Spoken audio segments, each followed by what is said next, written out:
ഇത് സാഹചര്യം മനസ്സിലാക്കുക. നിങ്ങൾ കാണുന്നില്ലേ മരിച്ച വീട്ടിൽ പറയുന്ന ചില ആളുകൾ കോമൺ സെൻസ് പോലും ഇല്ലാത്ത കുറെ സോഷ്യൽ മീഡിയ പിന്നെ ഇൻഫ്ലുവൻസേഴ്സ് എന്നൊക്കെ പറയുന്നുണ്ട്. അതിനൊരു പരിമിതി വെക്കാൻ വേണം. അതിനൊരു സ്വന്തം കുടുംബത്തില് പലരും മരിച്ചു കിടക്കുന്ന പോലും അവരുടെ സ്വകാര്യതയിൽ ദുഃഖത്തിലായാലും അവർ മറ്റുള്ളവർ വരുന്ന സമയത്ത് മൈൻഡ് ചെയ്യുന്നുണ്ടോ, ചിരിക്കുന്നുണ്ടോ, എണീക്കുന്നുണ്ടോ, നിൽക്കുന്നുണ്ടോ, ഇരിക്കുന്നുണ്ടോ, ഇതൊക്കെ എന്തിനു നോക്കുകയാണ്? ഇപ്പുറത്തിരുന്നുകൊണ്ട് എന്നെ നിരീശ്വരവാദിയാക്കാൻ ശ്രമിച്ചുകൊണ്ടും ജനങ്ങൾക്കെതിരെ ജനങ്ങളെ കൊണ്ട് എനിക്കെതിരെ തിരിഞ്ഞുകൊണ്ട് എന്നെ സ്നേഹിക്കുന്നവരെ തന്നെ സംശയിപ്പിച്ചിട്ട് എനിക്കെതിരെ തിരിഞ്ഞ് കുത്താനുള്ള പണിയൊക്കെ എടുത്തു വെക്കുന്നവൻ ഈ തരം പാട്ട് കേട്ടിട്ടില്ല. അന്ന് ഞാൻ ചെയ്യുമ്പോൾ പലരും എന്നോട് പറഞ്ഞു, എന്തിനായാലും കുറച്ച് ഹിന്ദി, മലയാളം, കുറച്ച് തമിഴ്, ഇതുകൊണ്ട് എന്താ കാര്യം? നിലവേ ഉന്നെ നിனைத்து நான் இதயம் இரவில் உன்னைத்தான் தேடுகிறேன் நிலவே உன்னை நினைத்து நான் ഇഞ്ചി മൈ മീൽ പാർട്ട്ണർ.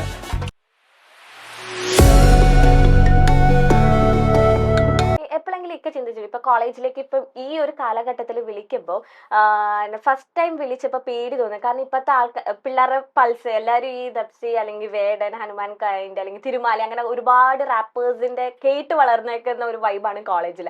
അപ്പൊ ഇക്ക പോകുന്നതിന് മുന്നേ ചിന്തിച്ചിട്ടുണ്ടോ എന്റെ പാട്ട് ഇവർക്ക് ഏറ്റെടുക്കാൻ പറ്റുമോ, അല്ലെങ്കിൽ എങ്ങനെയായിരിക്കും എന്നെ സ്വീകരിക്കുന്നത്, അങ്ങനെ ചിന്തിച്ചോണ്ടാണോ കോളേജ് പ്രോഗ്രാം ഏറ്റെടുത്ത്? കാരണം എന്താ പറഞ്ഞാല് എന്നെ വിളിക്കുമ്പോ ആ കുട്ടികൾക്ക് നല്ല തിരിച്ചറിവുണ്ട്, ഇയാൾ വന്നാൽ ഇന്നതാണ് പാടുക. അപ്പൊ പിന്നെ എനിക്ക് ആ ഭയമേ ഇല്ല. കാരണം അവരവിടെ നിന്നോണ്ട് വേടന്റെ ഒരു പാട്ട് പാടുന്ന് പറയുമ്പോ ഞാൻ പാടിക്കൊള്ളാക്കുന്നില്ല മോനെന്നേ പറയുള്ളൂ. കാരണം ആ പവറ് അതുപോലുള്ള സിംഗേഴ്സ് പാടിയല്ല. ഇപ്പൊ എന്റെ ട്രൂപ്പില് ഞങ്ങള് എന്റെ ലേബിളിലുള്ള പരിപാടിക്ക് പോകുമ്പോ ഈ പറഞ്ഞ പോലെ ഏറ്റവും കൂടുതൽ ഞാൻ കല്യാണ പരിപാടികൾക്കാണ് പോകുന്നത്. എനിക്ക് ഭയങ്കര ഇഷ്ടമാണ്. അപ്പം നമ്മളെ മലബാർ മേഖലയിലായാലും പുറത്തായാലും ഇനിയിപ്പോൾ ക്ലബ്ബുകളുടെ പരിപാടിയോ ഫെസ്റ്റുകളോ ഒക്കെ വരുമ്പോൾ നമ്മൾ വിളിക്കുമ്പോൾ ടീമായിട്ട് വിളിക്കുമ്പോൾ ഞങ്ങൾ 5 പേരാണ് പോകുന്നത്, ഞാനടക്കം. ഈ 4 പേരും മിടുക്കന്മാരും മിടുക്കുകളുമാണ്. അതായത് ഈ കാലഘട്ടത്തിലെ പിന്നെ ട്രെൻഡ് സെറ്റർ ആയിട്ടുള്ള എന്തെല്ലാം പാട്ടുകളും കോലാഹലങ്ങളുണ്ട് അതൊക്കെ അവർ അവതരിപ്പിച്ചോളും. അതിനാണ് അവരെ കൊണ്ടുവന്നത്. ഇതെല്ലാം കൂടെ ഞാൻ പാടിയ മഹാ ബോറായിരിക്കും. എനിക്കൊരു കാറ്റഗറി ഉണ്ട്, ഞാൻ അത് മാത്രമേ പാടുള്ളൂ. ഇപ്പൊ ഇക്ക പറഞ്ഞു കല്യാണ പരിപാടികൾക്ക് പോകാനാണ് എനിക്ക് ഏറ്റവും കൂടുതൽ ഇഷ്ടം. അതെന്തുകൊണ്ടാണ് കല്യാണ പരിപാടി? കാരണം വലിയ വലിയ ഒരുപാട് ഇവന്റ്സ് ഇക്ക പാടിയിട്ടുണ്ട്, കോർപ്പറേറ്റ് ഇവന്റ്സ് ആയിക്കോട്ടെ. എന്റെ സ്വഭാവം വെച്ച് എനിക്ക് പെട്ടെന്ന് സങ്കടം, പെട്ടെന്ന് ദേഷ്യമൊക്കെ വരുന്ന ഒരു മനുഷ്യന് പെട്ടെന്ന് തണുത്തു പോകും, മനസ്സിൽ വെക്കൂല, ആരോടും ഒരു പകയൊന്നുമില്ല. അതുകൊണ്ട് തന്നെ നമ്മളെ ക്യാരക്ടർ എപ്പോഴും തെറ്റിദ്ധരിക്കപ്പെട്ടിട്ടുണ്ട്. എനിക്ക് തിരുത്താൻ ആലോചന ഇല്ല. കാരണം എന്തിനാ നമ്മൾ മുന്നിൽ പോയിട്ട് വഷളാന്ന് മറ്റുള്ളവരോട്. ഞാൻ അങ്ങനെയല്ല, ഞാനൊരു പാവാണെന്നൊന്നും പറയാൻ കഴിയില്ല. പക്ഷെ എന്നെ അടുത്തറിയുന്നവർക്ക് എന്റെ സ്വഭാവ രീതിയൊക്കെ അറിയാം. അപ്പോ നമ്മളിപ്പം നല്ല പ്ലസന്റ് മൂഡിൽ സ്റ്റേജിൽ നിൽക്കുമ്പോ 1000 ഓഡിയൻസ് ഉണ്ടെങ്കിൽ അല്ലെ 500 പേരുണ്ടെങ്കിൽ 2 പേര് മതി നമ്മളെ മൂഡ് ഇല്ലാണ്ടാക്കാൻ.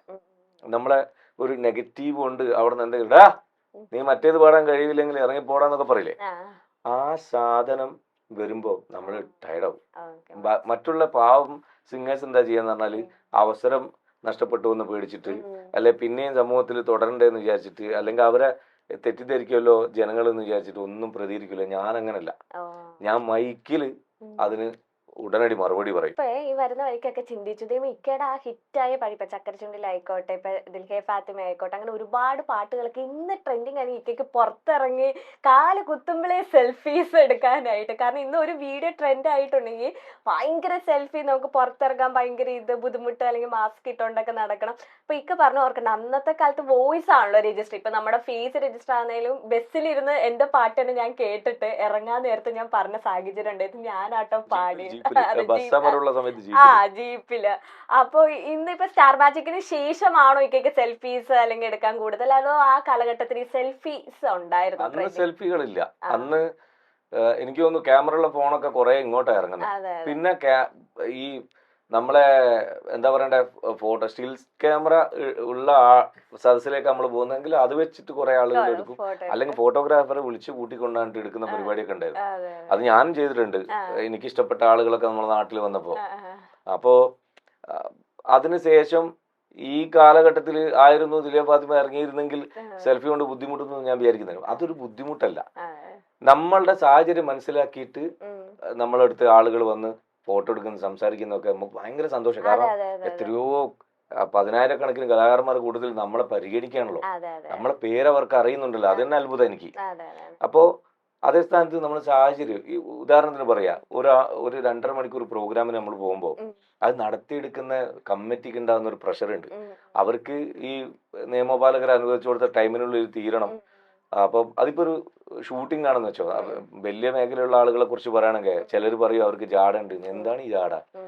അവരുടെ സാഹചര്യം നമ്മൾ മനസ്സിലാക്കാതെ നമ്മൾ ആദ്യമേ പ്രിഡിക്റ്റ് ചെയ്യണം. അതായത് എന്നോട് ഇങ്ങനെ പെരുമാറണം, അല്ലെ എന്നെ കണ്ടാൽ അവര്, അല്ലെ ഞാനൊന്ന് ആയി പറഞ്ഞാൽ എന്നെ മാത്രം മൈൻഡ് ചെയ്യണം എന്നുള്ള ഇതൊക്കെ ചിന്തിച്ചിട്ട് നമ്മൾ ഒരു സ്ക്രിപ്റ്റ് ഉണ്ടാക്കിയിട്ടാ പോകുന്നത് മൈൻഡിൽ.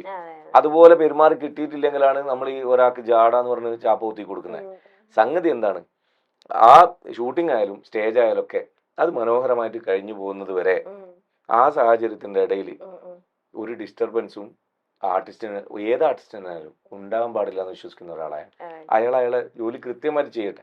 അത് കഴിഞ്ഞിട്ടോ അല്ല അതിന്റെ മുമ്പോ അല്ലെങ്കിൽ വെറുതെ അങ്ങാടികളിൽ നടക്കുമ്പോ എവിടുന്ന് ആര് ഫോട്ടോ എടുക്കാൻ എനിക്ക് സന്തോഷത്തോടു കൂടി ഞാൻ നിൽക്കും.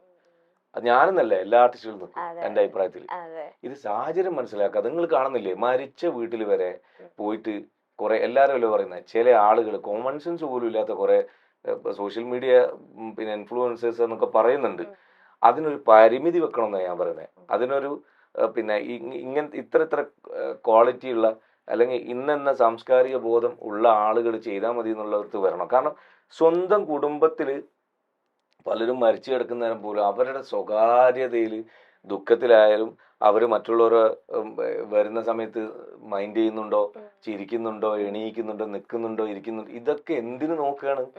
ഒരു ഏറ്റവും പ്രിയപ്പെട്ട ഒരാൾ മരിച്ചു കിടക്കുമ്പോ അവിടെ നടക്കുന്നത് അവരുടെ സ്വകാര്യമായ, അവർ മനുഷ്യരല്ലേ, അങ്ങനത്തെ സാധനമാണ് ഈ അലമ്പാന്ന്.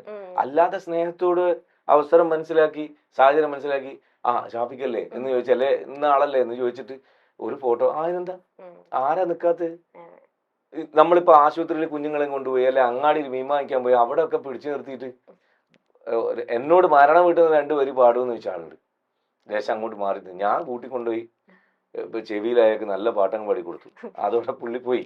അന്ന് മുതൽ അയാൾക്ക് ഞാൻ ശത്രുവായി.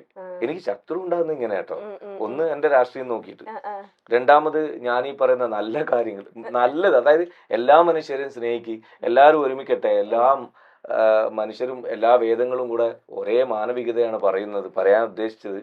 എല്ലാവരും ഇവിടെ ഭൂമിയിൽ അതിനാ വന്നത്.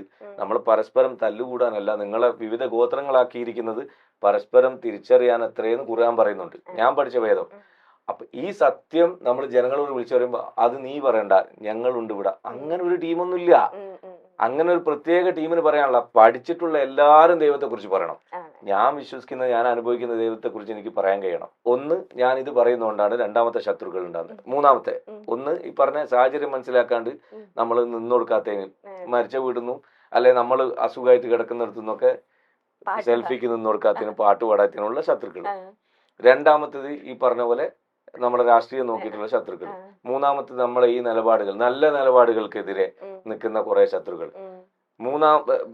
മൂന്നാമത് നാലാമത് വരുന്ന വിഭാഗം എന്ന് പറഞ്ഞാൽ, ഞാൻ നേരത്തെ പറഞ്ഞ പോലെ ഇവരുടെ നാട്ടിൽ നമ്മൾ പോകുമ്പോൾ നമുക്ക് ഒരാളോട് വെറുതെ ചിരിക്കുക, അല്ലെങ്കിൽ വെറുതെ ഹലോ ഞാൻ ഷാഫിയായിട്ടോ എന്ന് പറയാൻ, അതിന് ഞങ്ങൾ എന്ത് വേണമെന്ന് ചോദിച്ചാൽ നാണം കിട്ടൂലേ? അതേ സ്ഥാനത്ത് എന്റെ നാട്ടിൽ ഒരു ആർട്ടിസ്റ്റിനെ ഞാൻ കണ്ടാൽ, ഞാൻ എന്റെ നാടിന്റെ ഒരു പ്രതിനിധി എന്നുള്ള നിലക്ക് എനിക്ക് അയാളെ തിരിച്ചറിഞ്ഞെങ്കിൽ നമ്മൾ പോയിട്ട് നാളല്ലേ എന്ന് പറഞ്ഞിട്ട് നമ്മൾ സംസാരിച്ചിട്ടില്ലെങ്കിലാണ് അവന് ജാടാന്ന് പറയണ്ടേ, അഹങ്കാരിയാന്ന് പറയണ്ടേ. ഇത് അതൊന്നും ചോദിക്കൂല. നമ്മള് ഒരു ഹോട്ടലിൽ കയറി, ഇവിടെ നല്ല ഭക്ഷണം കിട്ടുന്ന എല്ലാ സ്ഥലത്തും ഞാനുണ്ട്, എല്ലാ തട്ടുകടയിലും അവിടെ ഇവിടെ നമ്മൾ കഴിച്ച് നമ്മളങ്ങ് പോയി കഴിഞ്ഞാൽ പിന്നെ അവിടെ ഇരുന്നിട്ടൊരു ചർച്ച. നമ്മളെ നാട്ടിൽ വന്ന് ചായയും കുടിച്ച് പത്തിരി നിന്ന് പോയിട്ട് നമ്മളെ മൈൻഡ് ചെയ്യാൻ നേരമില്ല. അമ്മാതിരി അഹങ്കാരം നമ്മളെല്ലാം കൂടി നിലനിർത്തിയല്ലേ. നമ്മളിപ്പോ തട്ടുകടയിൽ പോയി വിശക്കുന്നേരം ഓംപ്ലേറ്റും ഇതും വേണമെന്ന് പറയല്ലാതെ പോയിട്ട് ചേട്ടാ ഞാൻ കൊല്ലം ഷാഫിയാണ്, അതുകൊണ്ട് ഇതാ എല്ലാരും എന്നൊന്ന് മൈൻഡ് ചെയ്യേ. എത്ര മൗഢ്യ ആണ് ആ സാധനം, എത്ര കോമാളിത്തരാണത്. ആരെങ്കിലും പറയോ അത്? അപ്പൊ നമ്മളെ നാട്ടിൽ ഒരാൾ വന്നാൽ, അല്ലെങ്കിൽ ഞാൻ വേറൊരു നാട്ടിൽ പോയാൽ, ഞാനെന്നല്ല ഏതെങ്കിലും ഒരു ആർട്ടിസ്റ്റ് ഒരു നാട്ടിൽ പോയാൽ നിങ്ങൾക്ക് മനസ്സിലായെങ്കിൽ നിങ്ങൾ നേരെ പോയിട്ട് ചേട്ടാ നമ്മുടെ നാട്ടില് എങ്ങനെ ഇവിടെ പരിപാടി ഉണ്ടായിരുന്നോ, എന്ത് സുഖമുണ്ട് അത് കേൾക്കാം. അങ്ങനത്തെ ഒരുപാട് അങ്ങനത്തെ ഒരാണ് മെജോറിറ്റി. അത് അങ്ങനത്തെ ഒരാൾ 90%. ഇപ്പൊ ഞാൻ പറയാം, ഒരു 1000 കമന്റ് വന്നാൽ ഒരു 20 പേര് 25 പേരാണ് ഈ ചൊറിയാൻ വരുന്നവര്. അവരെ ആഗ്രഹം എന്താന്ന് പറഞ്ഞാൽ ഒന്നാമത് ഫേക്ക് ഐഡി ആയിരിക്കും. രണ്ടാമത്തെ ആഗ്രഹം എന്താന്ന് പറഞ്ഞാൽ തന്തക്കും തള്ളക്കും വിളിച്ചിട്ടായാലും വേണ്ടിയില്ല, ഞാൻ വേറെ അത്യാവശ്യം അറിയപ്പെടുന്ന ഒരുത്തനാ ചൊറിഞ്ഞു, അതിന്റെ പേരിൽ ഞാനും അറിയപ്പെടണം. അതാണല്ലോ ആ തൊരയുള്ളവരാണ് ഈ 4ാമത്തെ കാറ്റഗറി. അല്ലാതെ നമ്മളായിട്ട് ആർക്കെങ്കിലും ഉപദ്രവം ചെയ്തിട്ട് ഇന്ന് വരെ ഒരു ശത്രുവിനെ ഉണ്ടാക്കിയിട്ടില്ല. അതുകൊണ്ടാണ്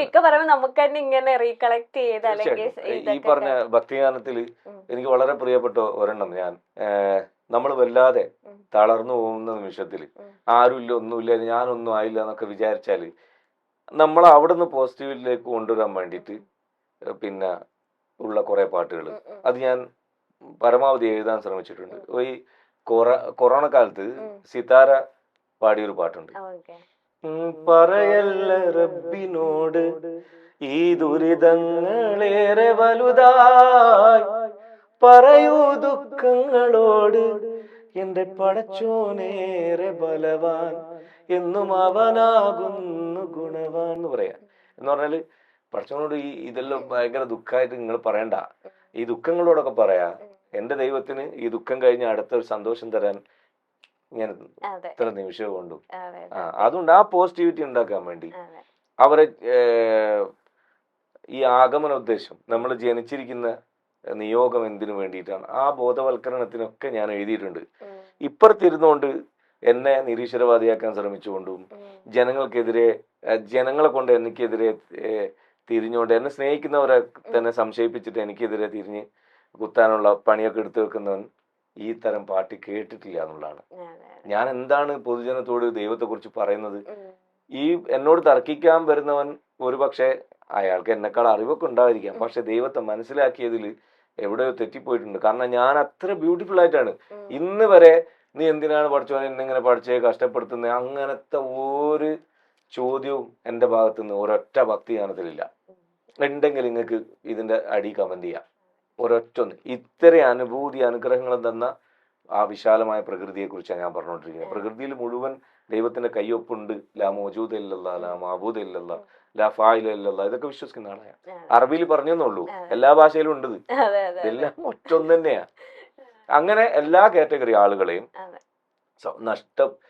പ്രണയം മാത്രം നഷ്ടപ്പെട്ടവരല്ല. ഇപ്പം നമ്മളെ കൂടപ്പിറപ്പുകൾ നഷ്ടപ്പെട്ട, എനിക്ക് ആക്സിഡന്റിന് എൻ്റെ ഇക്കാക്ക് മരിച്ചു പോയിട്ടുണ്ട്. അതിനെക്കുറിച്ച് ഞാൻ എഴുതിയിട്ടില്ല. പക്ഷെ എൻ്റെ ഒരു കുടുംബത്തിലൊരു പെങ്ങള്, നമ്മളെ അളിയന്റെ പെങ്ങളാണ്, പക്ഷെ എൻ്റെ പെങ്ങളായിട്ട് ഞാൻ കാണുന്ന താഹിറ എന്ന് പറഞ്ഞ നമ്മളെ പ്രിയപ്പെട്ടവള് പിരിഞ്ഞു പോയപ്പം ആ വേദനയിൽ ഞാൻ ചെയ്ത പാട്ട് അതുപോലെ പെങ്ങന്മാരെ നഷ്ടപ്പെട്ട അല്ല കൂടപ്പിറപ്പുകൾ നഷ്ടപ്പെട്ട എല്ലാവർക്കും അവരുടെ പാട്ടായി മാറി. അങ്ങനെ എല്ലാം അവരിലേക്ക് ചെന്നെത്തുന്ന രീതിയിൽ മനുഷ്യരുടെ മനസ്സ് മനസ്സിലാക്കി ആളുകളെ കേട്ട് വെച്ച്, ഇപ്പം ഈ പറഞ്ഞ നേരത്തെ പ്രണയിച്ച പോലെ തന്നെ വേറൊരുത്തൻ എൻ്റെ കൂടെ ഉണ്ടായിരുന്ന യൂനിസ് എന്ന് പറഞ്ഞ അവനും അവളെ തന്നെ കെട്ടി. അതിനൊക്കെ എൻ്റെ പാട്ട് ക്രെഡിറ്റ് എടുക്കും ഞാൻ. അവന് എപ്പോഴും ഈ ചുമന്ന പൂക്കള് വസന്തകാലത്ത് ഇങ്ങനെ വിരിഞ്ഞു നിൽക്കുന്ന ഒരു വലിയ മരം ഉണ്ടല്ലോ, നമ്മൾ ഈ നെറ്റിയിൽ കുത്തിയൊക്കെ പൊട്ടിക്കുന്ന ഒരു സാധനമുള്ള, ഞങ്ങൾ പൊട്ടിക്കായി എന്നൊക്കെ പറയും ഞങ്ങളുടെ നാട്ടില്. ആ ചുവന്ന പൂക്കളുള്ള ഇതിന്റെ മരത്തിന് താഴെ ഇവള് കോളേജിൽ പോകുന്ന കാത്തു വെക്കും. പേരറിയില്ല, എവിടാന്നറിയില്ല, ഒന്നും അറിയില്ല. ഞാൻ ഉടനടി അവന് വേണ്ടി പാട്ട്, പെണ്ണെ നിന്നെ അന്നൊരു നാളിൽ പൂമരച്ചോലയിൽ കണ്ടു ഞാൻ, പൂവോ നീയോ അഴകെന്നറിയാൻ അതിശയമോടെ നിന്നു ഞാൻ, അഴകും നീ തന്നെ അതിശയമലരും നീ തന്നെ, പ്രിയമുള്ളവളെ ചൊല്ലുമോ എൻ പ്രിയതമയായി നീ കൂടുമോ, മുഹബത്തായി നീ ചേരുമോ എൻ നിൻ മെഹബൂബ ഞാൻ ദാരറ. എന്നിട്ട് അനുപല്ലവി, പേരറിയാതെ നാടറിയാതെ പ്രേമം കൊണ്ടു നടന്നു ഞാൻ, ഇഷ്ടം എന്നത് നീ അറിയാനായി ഇഷ്കും പേറിയലഞ്ഞു ഞാൻ, മറുവാക്കെന്നുടെ മൗത്തിന്നാവരുതേ പെണ്ണെ, മനതാരിൽ ഞാൻ നിന്നെ കൊതിച്ചു പോയി പൊന്നേ.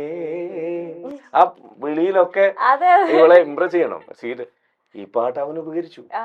അങ്ങനെ ഒത്തിരി പേരുടെ പ്രണയങ്ങളും എനിക്ക് എന്റെ കഥ മാത്രമല്ല, ഞാൻ പ്രവാസം അനുഭവിച്ചുകൊണ്ട് ഞാൻ എഴുതിയതല്ല.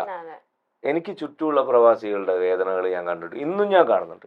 സുഖമായിട്ട് ജീവിച്ച് മാസത്തിലൊരിക്കൽ വരുന്ന ബിസിനസ്സുകാരെ കുറിച്ചല്ല ഞാൻ പറയുന്നത്. അവർക്ക് അവരുടേതായ സന്തോഷവും ദുഃഖമൊക്കെ ഉണ്ടാവും. പക്ഷെ സ്വകാര്യമായ ദുഃഖങ്ങളെ ഇന്നും അനുഭവിച്ചിട്ട് അത് പുറത്ത് കുടുംബത്തെ അറിയിക്കാതെ അവരൊരു കട്ടൻ ചായയും ഒരു കുബൂസും മാത്രം തിന്നിട്ട് ഇവിടെ ഇവരോട് വിളിച്ചിട്ട് മക്കളെ ഇന്ന് ബിരിയാണി വാങ്ങിയോ, കഴിച്ചോ, ഓർഡർ ചെയ്തോ, കാരണം പുതിയ പിള്ളേരൊക്കെ ഓർഡർ ചെയ്ത് സ്വിഗ്ഗിന്ന് അത് വേണം ഇത് വേണം എന്നൊക്കെ പറഞ്ഞിട്ട് വാങ്ങുമല്ലോ.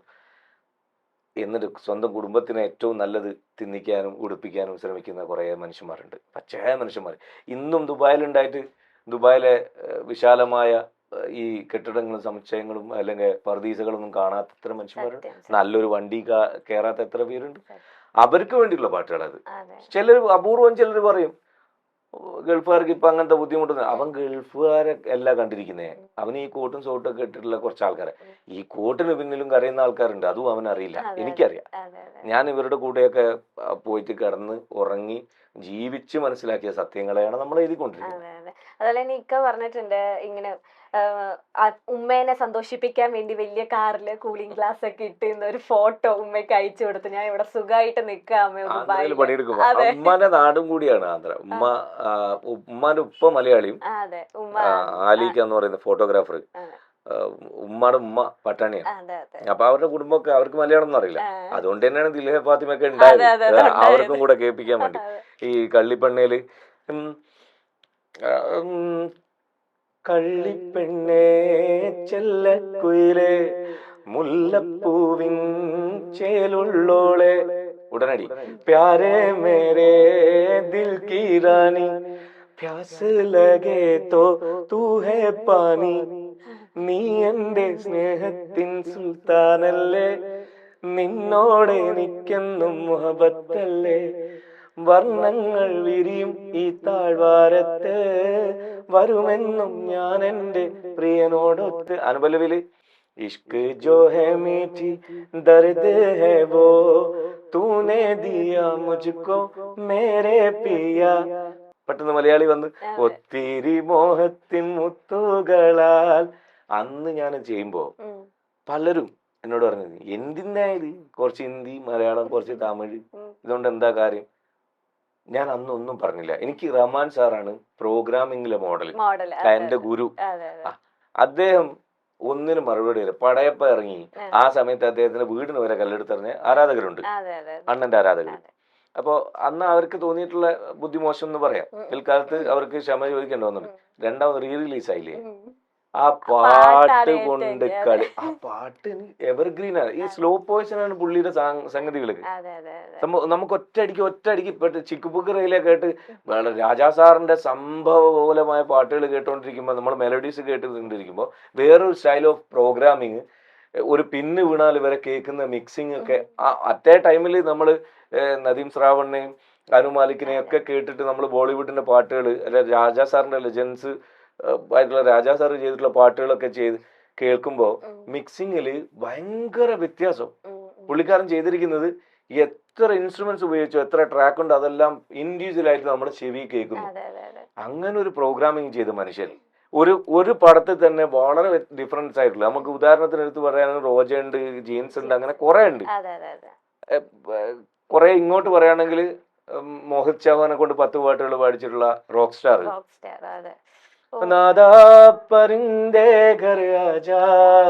അതുപോലെ മറ്റേ കുൻഫൈ കുൻ വേറെ മൂഡില് രൺബീർ കപൂർ ഇതില് രൺബീർ കപൂർ മറ്റേ ഇതില് പറയുന്നുണ്ട്, എന്താണ് ഇന്റർവ്യൂല്, ഞാൻ സ്പിരിച്വൽ വേറൊരു ഡിവൈൻ സംഭവത്തിലേക്ക് പോയി പാടി അഭിനയിച്ചിട്ടേ.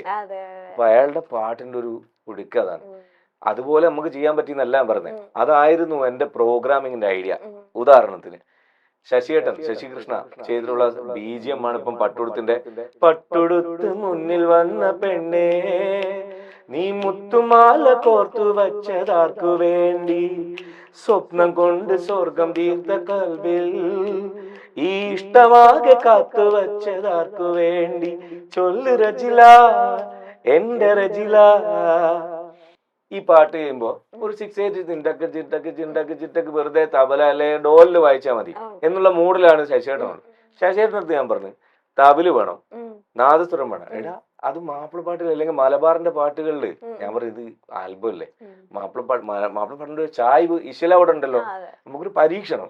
അപ്പൊ എനിക്ക് ഈ നാദസ്വരവും തബലൊക്കെ വേണം അതിനകത്ത്. അതാണ് ഇന്നും ആ പിക്കപ്പ് കേൾക്കുമ്പോ അതുപോലെ അതിന്റെ വയലിനും നാദസ്വരവും ഫ്ലൂട്ടും എല്ലാം കൂടെ ലെയർ ചെയ്ത് ഒരുമിപ്പിച്ചിട്ട് അപ്പൊ എന്നോട് പറഞ്ഞു എടാ ഇതൊക്കെ ക്ലാഷ് ആവൂലേ? ഞാൻ പറഞ്ഞു ഒരിക്കലും ഇല്ല, നിങ്ങളത് ചെയ്യ്. ശശിയേട്ടൻ ബ്യൂട്ടിഫുൾ ആയിട്ട് ചെയ്ത് നിൽക്കുന്ന അദ്ദേഹത്തിന്റെ നോട്ട്സ്. ഈ സമയത്ത് ശശിയേട്ടനെ തീർച്ചയായിട്ടും ഓർക്കാതിരിക്കാൻ പറ്റില്ല. ശശി കൃഷ്ണ കേരളത്തിൽ അറിയപ്പെടുന്ന ബേസ് ഗിറ്റാറിസ്റ്റും മ്യൂസീഷ്യനുമാണ്.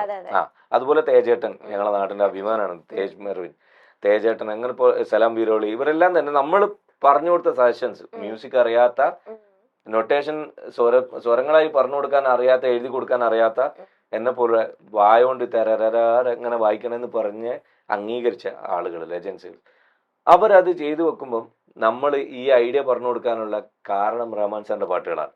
നിന്നെ എനിക്ക് ഇഷ്ടമാണ് ദിൽറുബയിൽ ഞാൻ ഒട്ടകത്തെ കട്ടിക്കും എന്നുള്ള അതിന്റെ റിതം സൈഡാണ്. അത് അങ്ങനെ തന്നെ വേണം എന്ന് പറഞ്ഞത് തനുചേട്ടനാണ് റിതം ചെയ്തത്. കാരണം ഇത് ഇങ്ങനെ കുറെ സംഭവങ്ങൾ ഞാൻ ഈ പറഞ്ഞ പെണ്ണേ നിന്നെ, അത് രാജാ സാറിന്റെ ഗ്രൂപ്പ് വയലിന്റെ ഒരു സ്റ്റെക്കറ്റോ സ്റ്റൈലുണ്ട്. അത് നമ്മൾ വെണ്ണിലവും പൊന്നി നദിയും അങ്ങനത്തെ പാട്ടുകളിലും പോവോമാ അതിന്റെ ഒക്കെ BGM-ലുണ്ട്. ഈ സ്റ്റൈല് വായിക്കണമെന്ന് ഞാൻ സലാം ഖാന്റെ അടുത്ത് പറഞ്ഞു കൊടുക്കുന്നു.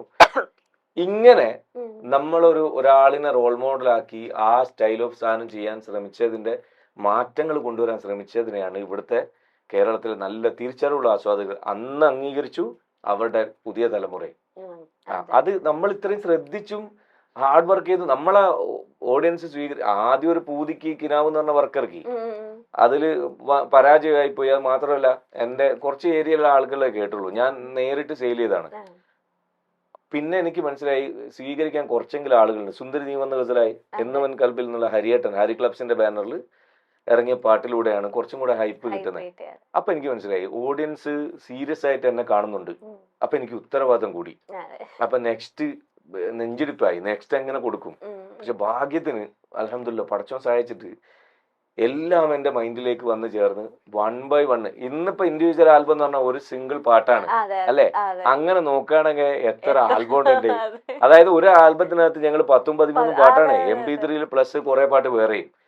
അപ്പോ അന്ന് അത്രയും ഡെഡിക്കേറ്റഡ് ആയിട്ട് സ്റ്റുഡിയോയില് ഉറങ്ങാതെ ഉണ്ണാതൊക്കെ നമ്മൾ അങ്ങനെ കഴിഞ്ഞുകൂടി ചെയ്ത് വെച്ചത് കൊണ്ടാണ് ഇന്നതിന്റെ ഫലം കൊയ്യാൻ പറ്റുന്നത്. മൈൻഡിൽ നിന്ന് പോവാത്ത തരത്തില് അതിന്റെ BGM ഒക്കെ അങ്ങനെ ആയത് അതുകൊണ്ടാണ്. എല്ലാവരുടെയും കോൺട്രിബ്യൂഷൻ, ഞാൻ ഒരാൾ മാത്രമല്ല. ഞാൻ ഈ ഐഡിയ പറയുമ്പോൾ ഓർക്കസ്ട്രേഷനുള്ള ആളുകളും നമ്മളോട് ഒപ്പം പാടിയ ആളുകളും എല്ലാം. ഞാൻ കഥ പറഞ്ഞുകൊണ്ടായിരുന്നു രേനത്താനെക്കൊണ്ടൊക്കെ ഡുവറ്റ്സ് പാടിച്ചിരുന്നത്.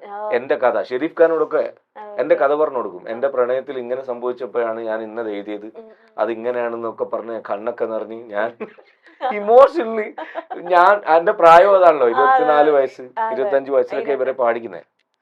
ഞാൻ അവരുടെയൊക്കെ വലിയ ഫാനാണ് ഇന്നും. കൂടെ വർക്ക് ഒക്കെ കിട്ടുന്നുണ്ടെങ്കിലും സ്റ്റേജൊക്കെ കിട്ടുന്നുണ്ടെങ്കിലും ഞാൻ ഫാൻ ബോയ് ആയിട്ടാണ് ഇപ്പൊ നിന്ന് പാടുന്നത് അവരുടെ കൂടെ. അപ്പം അവരൊക്കെ നമുക്ക് തന്ന ബ്യൂട്ടിഫുൾ ആയിട്ട് ഞാൻ ഏതൊക്കെ സിംഗേഴ്സിനെ പാടിച്ചോ അവരെല്ലാം, ആസിഫ് കാപ്പാട്, നമ്മുടെ സിയാഉൽ ഹക്ക്, അങ്ങനത്തെ കുറെ സിംഗേഴ്സ് ഉണ്ട്, എണ്ണം പറഞ്ഞ ആളുകളുണ്ട്. ഇവരൊക്കെ എനിക്ക് ഏറ്റവും നല്ലതായി തിരിച്ചു തന്നിട്ടുള്ളൂ. അപ്പൊ അവരുടെ എല്ലാവരുടെയും കൂട്ടായ ഒരു പ്രയത്നത്തിന്റെ പുറത്ത് ജലാലും താജുക്കയും സലീം കോടത്തൂർ എല്ലാവരും കൂടെ, ആബിദ് കണ്ണൂർ, തൻസീർ കൂത്തുപറമ്പ് എല്ലാവരും കൂടെ ചേരുമ്പോഴാണ് ആൽബം മീഡിയ ജനങ്ങൾക്ക് വേണ്ടി ആയത്. അതുകൊണ്ട് ഇന്ന് നിലനിൽക്കുന്നത്. അതുകൊണ്ട് ഇത്രയും പറയേണ്ടി വന്നത്. ആ ഒരു പ്രൊഫഷണലിസവും ആ ഒരു ഡെഡിക്കേഷൻ എല്ലാം കൂടെ. അതുപോലെ ഫീലിന് വേണ്ടിയിട്ട് ഞാൻ റഫീ സാഹിബിന്റെ പാട്ടുകളുടെ ശ്രമത്തിലാണ് മിമിക്രി വിട്ട് പാട്ടിലേക്ക് വരുന്നത്, മുഹമ്മദ് റഫീ സാഹിബിന്റെ. അപ്പൊ എനിക്കൊരു ഗുരുനാഥൻ കോഴിക്കോട് ഉണ്ട്, ഇപ്പോഴും ജീവിച്ചിരിപ്പുണ്ട്. ഉസ്താദിന് ഇപ്പൊ ഒരു മെമ്മറി പ്രോബ്ലം ഒക്കെ ഉണ്ട്, പാവം സുഖമില്ലാതിരിക്കുകയാണ്, സുഖപ്പെടുത്തട്ടെ എന്ന് പ്രാർത്ഥിക്കുന്നു. ഉസ്താദാണ് എൻ്റെ അടുക്ക് റഫീ സാഹിബിന്റെ പാട്ടുകളെ കുറിച്ച് പഠിക്കാൻ വേണ്ടി ഞാൻ പോയിരുന്നിട്ട് നിങ്ങൾ പഠിക്കണ്ട പോയിക്കോളി എന്നെല്ലാം പറഞ്ഞ് അതിന് എനിക്ക് ടെൻഷനായി. ഒരു കൊല്ലം കൊണ്ട് നിങ്ങൾ അറിയപ്പെടുന്ന പാട്ടുകാരനാണ് റസാഖ് ബായ് എന്ന് പറയും, രാഗം റസാഖ് എന്നാ ഞങ്ങളെ സ്വന്തമായിട്ട് രാഗമൊക്കെ ഉണ്ടാക്കിയ മനുഷ്യൻ, അപാര മ്യൂസിക് ജ്ഞാനം ഉള്ള കോഴിക്കോട് മുഖതറല്ലേ. ഉസ്താദ് എൻ്റെ അടുത്ത് പറയണം, എന്നെ സൽമാൻ വടകര എന്ന് പറയുന്ന എൻ്റെ സിംഗർ കൂടിയായിട്ടുള്ള സുഹൃത്ത് കൂട്ടിക്കൊണ്ടുവന്നു. ഉസ്താദ് എന്നോട് പറഞ്ഞു 1 വർഷം കൊണ്ട് നിങ്ങൾ അറിയപ്പെടുന്ന സിംഗറാവും. ഞാൻ സൽമാൻ അവിടെ എത്തും വരെ കണക്കിൽ കൊടുത്ത് ബസ്സിൽ നീ ഇൻസൾട്ട് ചെയ്യാൻ വേണ്ടിട്ട് മനുഷ്യൻ കൂട്ടിക്കൊണ്ടുപോയി.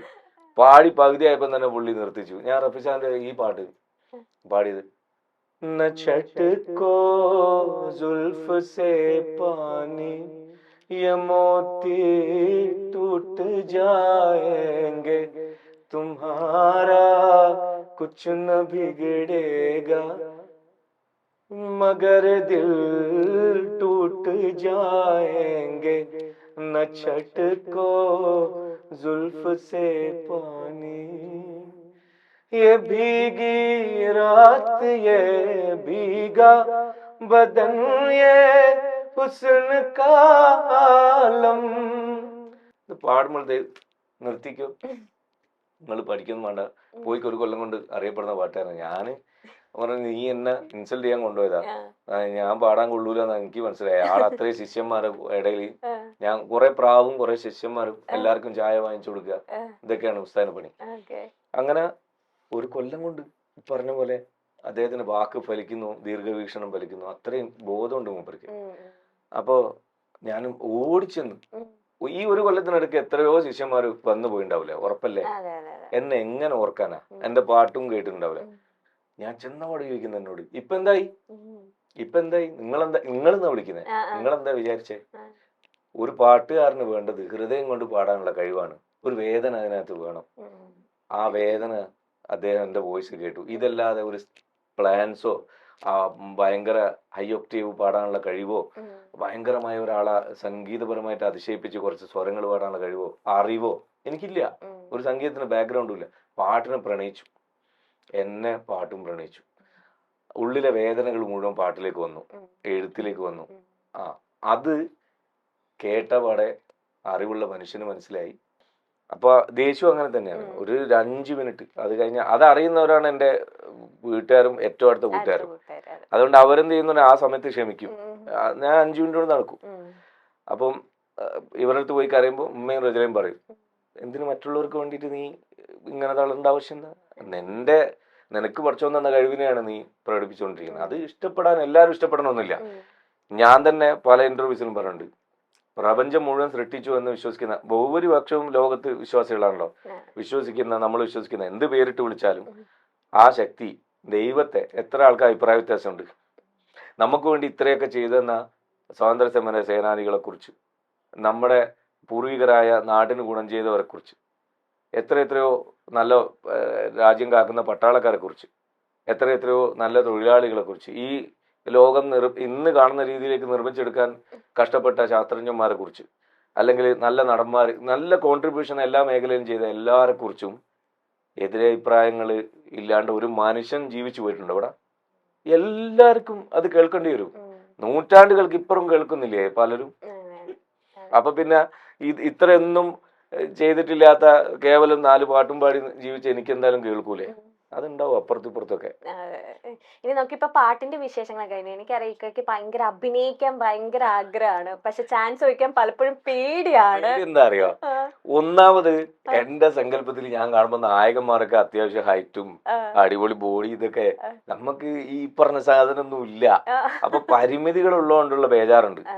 പിന്നെ എല്ലാ വേഷമൊന്നും ചെയ്യാൻ പറ്റിയിട്ടില്ലെങ്കിലും എന്റെ ഉള്ളിലൊരു കോൺഫിഡൻസ്, എനിക്കൊരു ക്യാരക്ടർ തന്നാൽ എനിക്ക് ചെയ്ത് തീർക്കാൻ പറ്റും. അങ്ങനെയുള്ളത് ഞാൻ പൂതി തീർക്കാൻ വേണ്ടി ഹോം സിനിമകൾ, ഞങ്ങളുടെ നാട്ടില് സലാം കൊടുത്തൂർ ഒക്കെ ചെയ്തിട്ടുള്ള ഹോം സിനിമകളില്, ഷോർട്ട് ഫിലിംസ്, പിന്നെ ആൽബങ്ങളിൽ എടുത്തു നോക്കിയാൽ, പഴയത് എടുത്തു നോക്കിയാൽ ഞങ്ങള് സമയമുള്ളപ്പോ വിവിധ ക്യാരക്ടേഴ്സാ എല്ലാത്തിലും. വയസ്സനായിട്ടും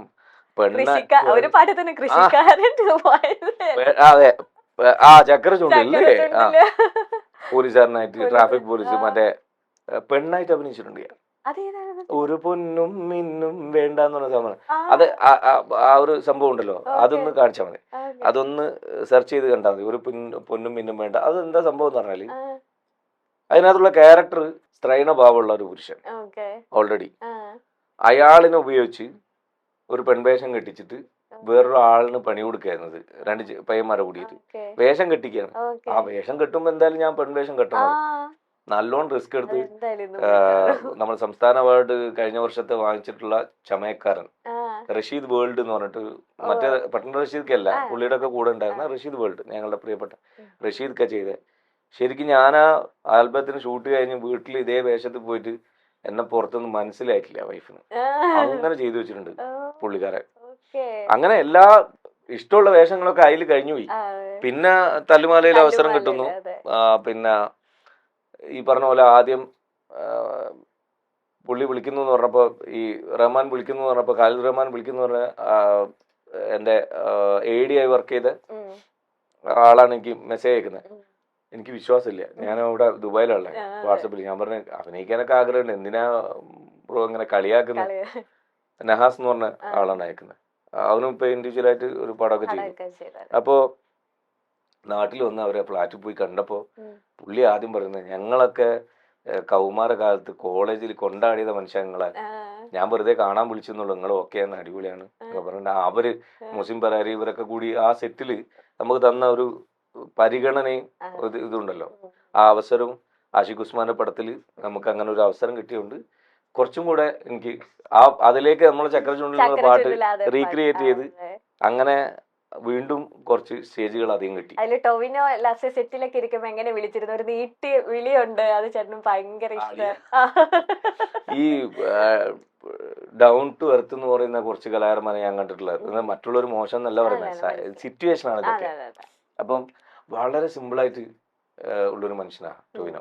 ഇതുപോലെ നിലപാടുകളുടെ രാജകുമാരൻ കൂടിയാണ് മൂപ്പര്. അപ്പൊ തന്നെ നമുക്ക് ആ ഒരേ തൂവൽ പക്ഷികളാകുമ്പോ ഒരു സുഖമുണ്ട്. ഞാൻ പുള്ളിനെ കാണാൻ പോയി, ഷൂട്ടിന് കാണാൻ പോയിട്ട് കാണാൻ പറ്റാതെ തിരിച്ചു വന്ന സങ്കടം പറഞ്ഞപ്പോ എന്റെ അടുത്ത് പറയണേ, എന്റെ ഷാഫിക്ക് ഞങ്ങള് ഷാഫി കൊല്ലം വന്നു എന്ന് ഏതെങ്കിലും ഒരുത്തനോട് പറഞ്ഞിരുന്നേ ഞാൻ അങ്ങോട്ട് ഇറങ്ങി വരുമായിരുന്നു. അത്രയും നമ്മളെയൊക്കെ ആദ്യം വാച്ച് ചെയ്യുന്നുണ്ട് ഇവര്. അത്ര ഇഷ്ടമുള്ളൊരു മനുഷ്യൻ. പുള്ളിയുടെ കൂടെ സ്ക്രീൻ ഷെയർ ചെയ്യാൻ പറ്റി, വലിയ വലിയ നല്ല നടന്മാരെ കൂടെ. ഇപ്പൊ ഭയങ്കര ട്രെൻഡിങ് ക്രിഞ്ച് എന്നുള്ള എന്ന് വെച്ചാൽ പൈങ്കിളി അല്ലെങ്കിൽ എന്തെങ്കിലും ഇക്കൊക്കെ പണ്ട് ഇങ്ങനെ വിമർശിക്കാൻ വേണ്ടി ചിലർ ഉപയോഗിക്കുന്ന ഒരു വാക്കാവും, ഇവൻ എപ്പോഴും പൈങ്കിളി പാട്ടുകൾ മാത്രമേ ഇപ്പോഴും പറയുന്നുണ്ട്. ഞാൻ ചോദിച്ച ഒരു ചോദ്യം തിരിച്ച് പൈങ്കിളി അല്ലാത്തൊരു പ്രണയം പറയും. പ്രണയം പൈങ്കിളിയാണ്. ഒരു മനുഷ്യൻ പിന്നെ ഒരിക്കലും യുദ്ധം ചെയ്യാൻ പുറപ്പെടുന്ന ഒരു യോദ്ധാവിന്റെ അവസ്ഥയിൽ നിന്നുകൊണ്ട് പ്രണയം പറയൂല.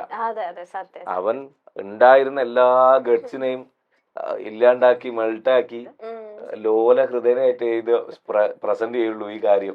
പ്രണയം അത് പൈങ്കിളിയാണ്, കാലാകാലം അത് പൈങ്കിളിയാണ്.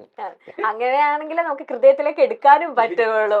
മാത്രല്ല ഇത് ഇവര് വേണ്ട അല്ലെങ്കിൽ പൈങ്കിളി ഇതൊക്കെ പറയുന്നുണ്ടല്ലോ സ്വകാര്യമായിട്ട് നമ്മളെ കാണുമ്പോ ഫോട്ടോ എടുക്കാൻ വരുന്നത്. ആ പാട്ട് അവരെ വീട്ടിൽ എത്ര ആൾക്കാരെ പ്ലേലിസ്റ്റിൽ പിന്നെ അവരുടെ ഫേവറേറ്റ് ആയിട്ട് ഉണ്ട് എന്നറിയും. എത്ര പേര് അവരുടെ കുടുംബത്തിൽ റീൽസ് ചെയ്യുന്നുണ്ട്. അവരുടെ വീട്ടിൽ കല്യാണം നടക്കുമ്പോ എത്ര പേര് ആ പാട്ട് പ്ലേ ചെയ്യുന്നുണ്ടെന്ന് ആലോചിച്ച് നോക്കിയാൽ. നമ്മളിതെന്നല്ല, ഇവർ ഈ പൈങ്കിളി നിലനിൽക്കുന്നത്. പിന്നെ ഇവർ പറയുന്ന വേൾഡ് വൈഡ് ആയിട്ട് ശ്രദ്ധിക്കപ്പെടുന്ന നമ്മളത് കുറച്ച് ജില്ലകളല്ലേ. ഈ ഹോളിവുഡിലത്തെ സിനിമകളിലെ പാട്ട് ടൈറ്റാനിക് എടുക്കുക, ഭയങ്കര പ്രണയമാണുള്ളത്. ഒരാൾ അതിന്റെ വരികളൊന്ന് മലയാളീകരിക്കും. ആ എല്ലാ രാത്രികളിലും എന്റെ സ്വപ്നങ്ങളിൽ, അതെ മലയാളത്തിലാക്കിയ പൈങ്കിളില്ലേ.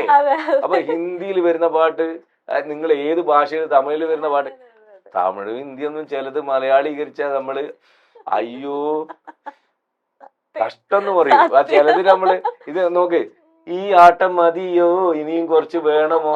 സത്യത്തില് തമിഴ് പറയുമ്പോ കുഴപ്പമില്ല, പക്ഷെ കരൽ ടീവില് പിന്നെ തർജ്ജമ ചെയ്ത് വരുമ്പോ ഞാൻ കേട്ടിട്ടുള്ളതാണ് പാട്ട്, അയ്യ പറ്റാത്തുള്ള സൈക്കിള്. അപ്പൊ അത് ശരിക്കും അവരുടെ ഭാഷക്ക് ഓക്കെയാണ്. അതുപോലെ നമ്മൾ എഴുതുന്നത് സത്യം പറഞ്ഞ അനന്ത വിഹായസിലേക്ക് ഓടിയിട്ട് പറക്കുന്ന കവിതാ രചന മത്സരം നടത്തിയിട്ട് അതിന് സമ്മാനത്തിന് വേണ്ടി നിൽക്കല്ല. സാധാരണക്കാരായ നമ്മളെ പോലെ ഹൃദയം കൊണ്ട് പാട്ട് കേൾക്കുന്ന ആളുകളോട് അവരുടെ ഹൃദയ ഭാഷ നാട്യങ്ങളില്ലാത്ത ഒരു ഗദ്യരൂപം പറയാണ് നമ്മള്. അപ്പൊ നിന്നെ എനിക്ക് ഇഷ്ടമാണ് തിരുവാന്ന് പറയാനേ കഴിയൂ. ആ അല്ലാതെ എന്തിനാ പിന്നെ എഴുതണ്ടി, മനസ്സിലാകുന്നില്ല. പൂന്തവാതിൽക്കൽ സ്നേഹം വിടർത്തുന്ന പൂന്തിങ്കളാണ് എന്റെ ഭാര്യ എന്ന് പറയും ഒരാൾ പറയുമ്പോ, നമ്മള് സുന്ദരി നീ വന്നു ഗസലായി, സുറുമ വരച്ച പെണ്ണിറച്ചില്ല, അറബിക്കഥയിലെ റാണിയായി ഓരോ കിനാവിലും വന്നു നീ, അറബന മുട്ടിന്റെ താളമായി ആടിയുലഞ്ഞ എന്റെ കൽവില്, വെള്ളിമണി കുലിസണിഞ്ഞ പെണ്ണെ വെണ്ണിലവും മോഹിക്കും നിന്നെ. എന്റെ ഭാര്യനെ കുറിച്ച് എനിക്ക് അങ്ങനെ പറയാൻ കഴിയാ. എനിക്കിപ്പം സാഹിത്യം പറഞ്ഞാലാണോ എന്റെ ഭാര്യനെ പറഞ്ഞിക്കുക, അല്ലെങ്കിൽ ഭാര്യയോടുള്ള സ്നേഹം പറയാൻ കഴിയും, അല്ലെങ്കിൽ കാമുകിനോടുള്ള സ്നേഹം അവൾക്കും കൂടെ ഉൾക്കൊള്ളാൻ കഴിയുന്ന ഒരു സാധനം പറയുമ്പോഴാണ് ഇത് ജനകീയമാണത്.